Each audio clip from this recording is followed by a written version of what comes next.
शायद ही कोई परिवार होगा जिन्होंने कोविड-19 की महामारी में अपनों को ना खोया होगा। इस महामारी ने ना उम्र देखा, ना स्टेटस, ना गरीब, ना अमीर, सबको समान रूप से अपने चपेट में लिया। आज याद करते हैं उन हस्तियों को जिन्हें कोविड-19 ने हमसे छीन लिया।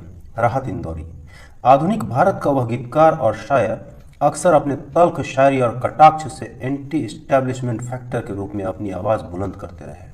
अपने इस तेवर को उन्होंने शायरी के जरिए यूं व्यक्त किया है, सभी का खून है शामिल यहाँ की मिट्टी में, किसी के बाप का हिंदुस्तान थोड़ी है।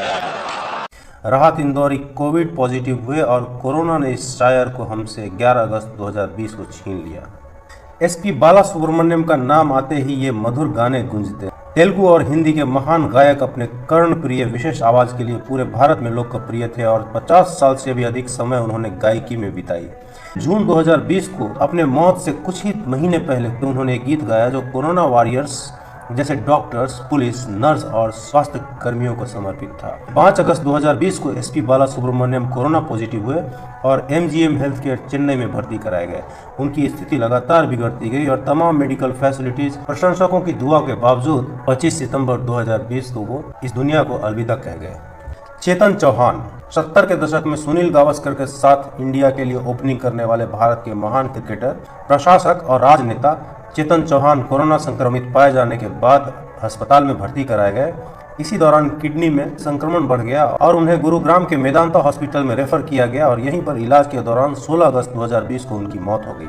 चौहान 72 साल के थे। भारत के पूर्व राष्ट्रपति प्रणब मुखर्जी, महान राजनेता प्रणब मुखर्जी को 10 अगस्त 2020 को दोपहर 12:07 पर गंभीर स्थिति में अस्पताल में भर्ती कराया गया था। उसी दिन उनके मस्तिष्क में जमे खून को हटाने के लिए उनकी सर्जरी की गई थी। मुखर्जी को बाद में फेफड़े में संक्रमण हो गया था। सर्जरी करने से पहले उनकी कोविड जांच हुई जिसकी रिपोर्ट सकारात्मक आई। उनका निधन 31 अगस्त 2020 को दिल्ली में कोविड के कारण हुआ। रघुवंश प्रसाद सिंह, 5 टर्म तक लोकसभा सांसद रहे। राजद के दिग्गज नेता रघुवंश प्रसाद सिंह के लिए हर एक पार्टी में एक अलग सम्मान था। कई बार केंद्र सरकार में कैबिनेट मंत्री रहे और सामाजिक न्याय के पिलर के रूप में लोकतंत्र के मंदिर को मजबूत करते रहे। हरदिल अजीज रघुवंश बाबू ने 17 सितंबर 2020 को एम्स दिल्ली में कोविड से जुड़े कॉम्प्लिकेशन के कारण अंतिम सांसें ली।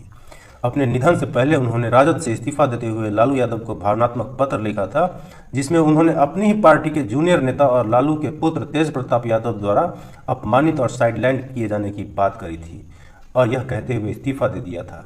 ऐसी ही मानसिक स्थिति में वे कोरोना पॉजिटिव हुए और उनका देहांत हो गया।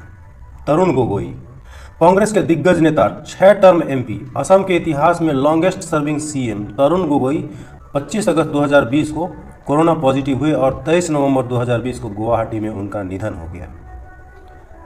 अहमद पटेल, वरिष्ठ कांग्रेस नेता और सोनिया गांधी के राजनीतिक सलाहकार अहमद पटेल 8 बार सांसद रहे। कांग्रेस के अंदर उनकी वही भूमिका थी जो बीजेपी में अमित शाह की है, यानी उन्हें कांग्रेस का मुख्य रणनीतिकार माना जाता है। संकट मोचन की भूमिका थी।